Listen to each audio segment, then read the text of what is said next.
Hey, I just wanted to say that the last 57 days has been amazing. We've learned to, that's not funny. It really has been amazing.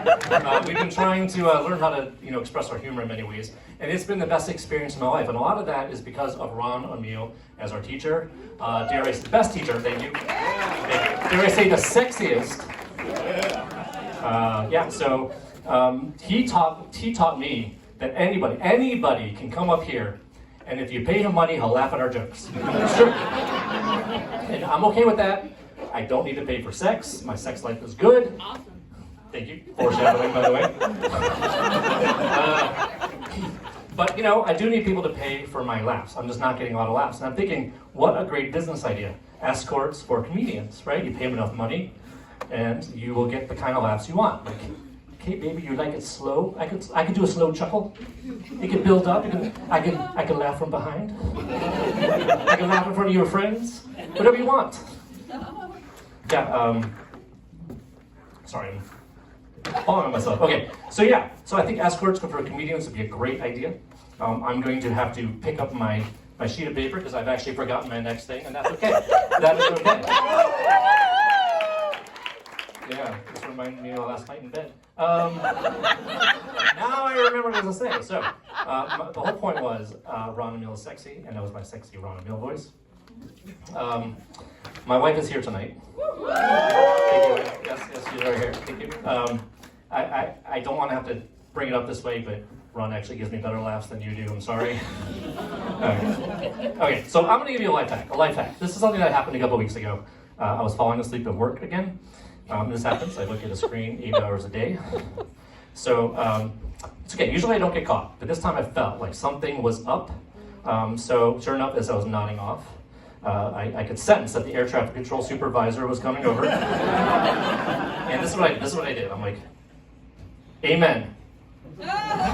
It worked. I'm like, use religion to get out of trouble. I know might be a little controversial, but that's okay. I'm Jewish, and I'm okay because I love Jesus. I think Jesus is cool. I think he's a cool guy.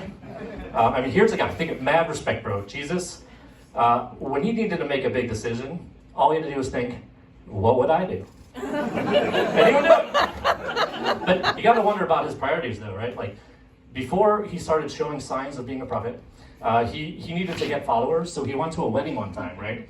And he's like, man, how do I get people to know that I have these powers? So he's like, I'm going to turn water into something. What should I turn it into? Should I turn it into, I don't know, an elixir that will save the world? No. I'm going to turn all this water into fucking wine and we can get lit.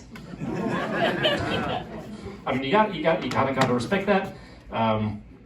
That Christianity kind of started as a frat rager. That's cool. Okay. So anyhow, what was I saying?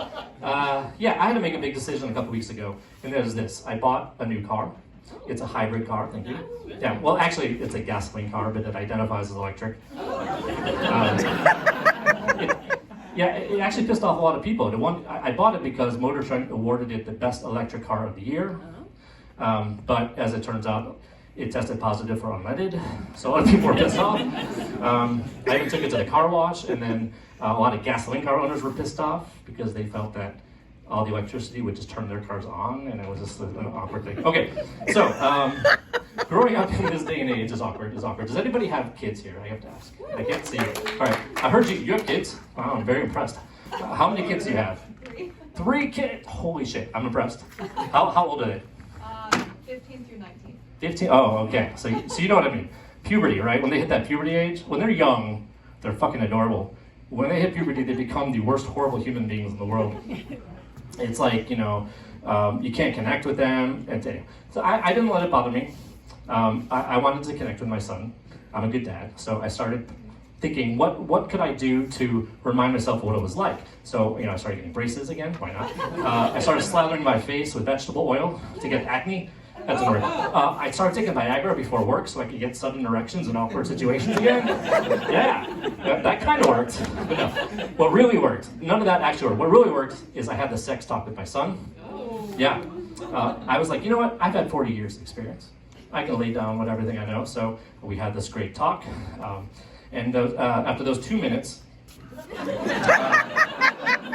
it dawned on me that he actually knows more about sex than I do. He started correcting me.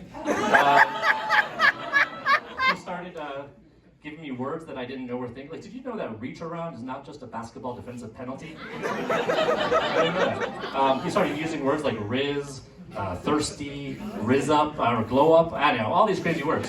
But you know what? I'm like, you know what, son? I'm going to take this opportunity. We're going to bond. So I went and got my notebook and a pad of paper, and in the next 3 hours, we bonded like nobody else.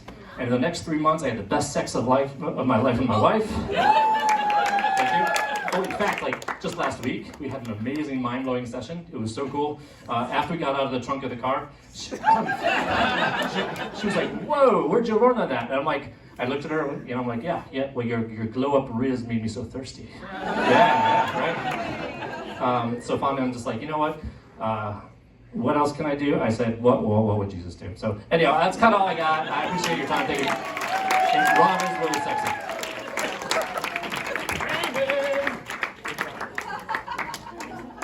Give it up for Brandon Furfur one more time, everybody.